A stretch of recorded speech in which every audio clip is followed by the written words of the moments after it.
Hey there, everybody out there in the YouTubeverse. This is Texas Bamman coming at y'all Thursday, December 15th. Very cold Thursday, December 15th. As you can see, we ain't had no clear skies yet, and it's not getting any warmer. Supposed to have some warm weather come in tomorrow and I believe Saturday. And Saturday night supposed to get cold again in the low 20s, and then not warm up for another few days. Anyway, what I'm doing this video on today is ducks, and I'm wanting some input as far as if anyone has raised ducks and how exactly to raise them, because my dilemma is I don't know about building any kind of pond back here on this land, but also I don't know if I should free range them if I get any, because I got a pond right there where those two trees are. Got a pond back there where the cows are, and I got a pond right there on my other neighbors. So that's 3 ponds. And with me having 3 ponds, I'm concerned that if I get some ducks and if I actually free range them, if they're gonna be wanting to spend more time at one of these 3 ponds than they are, where I'm wanting them to be, which is around the chickens, because I will be starting to get my chickens come probably late February. And I'm also planning on doing 3 different types of incubators. And before I get on that, back to the duck thing. Like I said, if anyone knows anything about ducks, give me what information you know, if you could. And I'll be doing research on them as well. What kind of breeds are the best to get? What are their eggs like, as far as, I guess you could say, taste-wise, compared to chicken eggs? And just overall, let me know, what your experience has been, if y'all raised any, what's the best breed to get, and y'all's opinion.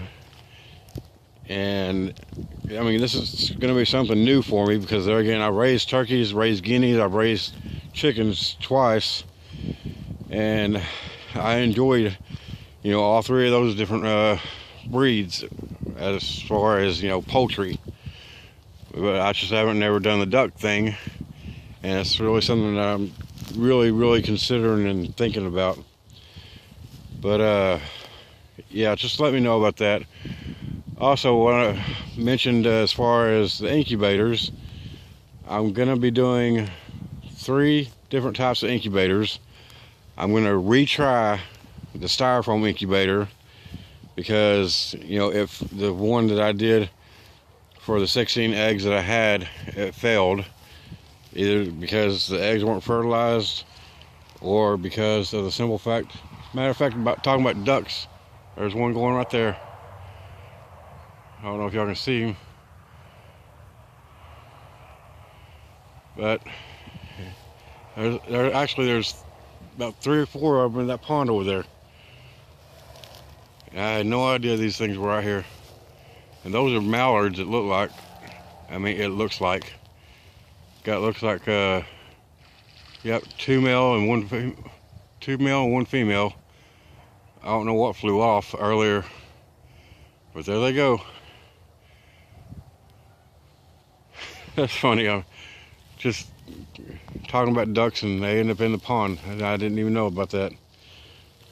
But anyway, back to the incubators. The styrofoam one, okay, I really haven't had any luck with. Before I did the video on the styrofoam incubator, back earlier this year, like way earlier, I had 12 Buff Orpington eggs, and they didn't turn out very well. I had 1 out of the 12 hatch. I had quite a few that ended up being fertile, and developed and everything, but they just didn't hatch. And I know that they got turned basically the way they were supposed to get turned, but you know, there again, I only had one hatch. This time around, the eggs that I had was probably, I'm thinking, from a young chicken that, you know, had just started laying, because the eggs were somewhat small, and they weren't from a banty chicken, so no, that's not the thing. But yeah, they were somewhat small, and I think only one of them showed any kind of signs of veining out, or, you know, the spider web type thing. But there again, out of all 16 of those eggs, nothing happened. So that being said, once again, come around February, I'm going to be trying to do 3 incubators. I'm going to retry the styrofoam. I'm going to try this tub type incubator that I've seen on YouTube, where you use a heating pad to provide the heat instead of a lamp. And then I'm going to get one of them incubators. I think it's a still air incubator that has an automatic egg turner. And I know with the eggs, it's best to probably turn them about 3 times a day. About every 8 hours would probably be good. And so I'm going to get on that with the styrofoam, and with the styrofoam and the tub, because I really want to see which one might work best. And I say might, because I know with hatching eggs, there is no guarantee at all whatsoever that any of them are gonna, you know, fully hatch or fully mature, because you just never know. I mean, the only way that you're gonna know if an egg is 100% fertile is if you have a rooster and you have a hen, and that's all you have. Say, for example, just one rooster, one hen, and that rooster's getting on that hen every day, and that hen's laying eggs every day, then you know you're going to have some fertile eggs. So then you know you're going to be able to more than likely hatch them eggs. But you know, if you got a rooster and about 20-30 hens and one rooster, I mean, I don't know how busy a rooster gets with the hens, but you know, you're going to have that possibility to where some of the eggs aren't fertile, because either the rooster didn't do his job, or the hens were just laying, you know, like hens do.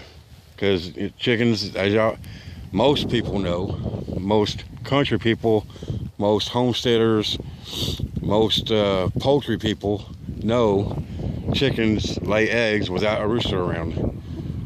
But like I said, I'm going to be getting that done, and see which one works best, if any of them work at all. And there's the cows running over there. We're gonna see how that goes. Another project that I have going is I'm gonna be doing a garden. I'm gonna be doing a big garden, and I've been seeing videos where people do raised bed gardening, but all my life that I've done gardening, I've done it in ground. I've done it with a tiller, I've done it with a hoe, you know, I've done it basically the manual way, and I'm sort of torn on whether or not I want to do a raised bed garden, or if I want to do a mixture of both, because the raised bed looks pretty interesting, and I've never tried that. So there again, all this land, all of this, you know, I got room to experiment with whatever I want to experiment with. So I'm going to be seeing which one does the best on that, because I'm going to try both.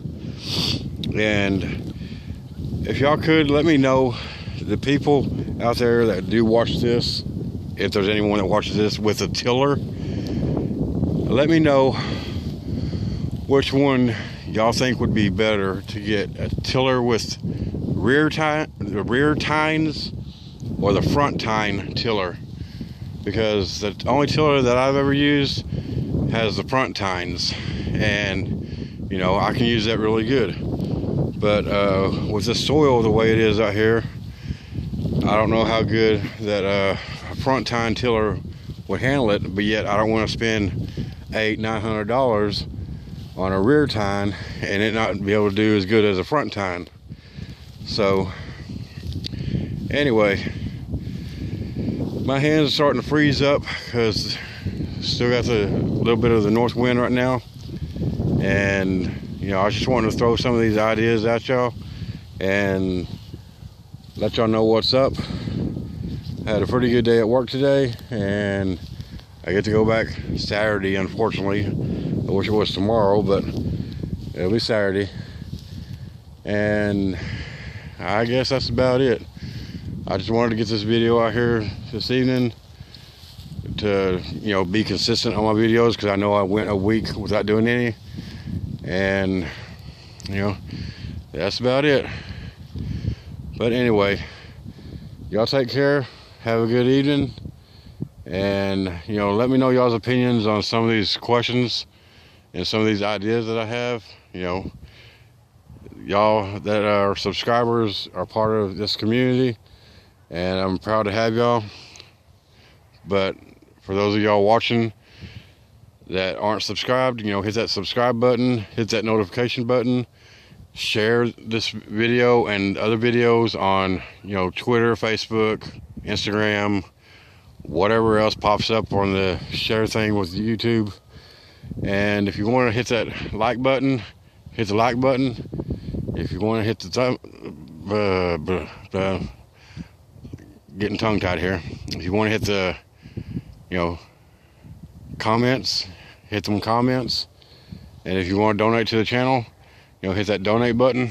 You know, Christmas is around the corner. And let's see what else. Oh yeah, don't forget to visit texasbandman.com. It's pretty much getting updated weekly, so to speak, in a way. And you know, we're working on it. But anyway, that's about it. Y'all take care, have a good evening. I'm gonna go in and get warm, and God bless.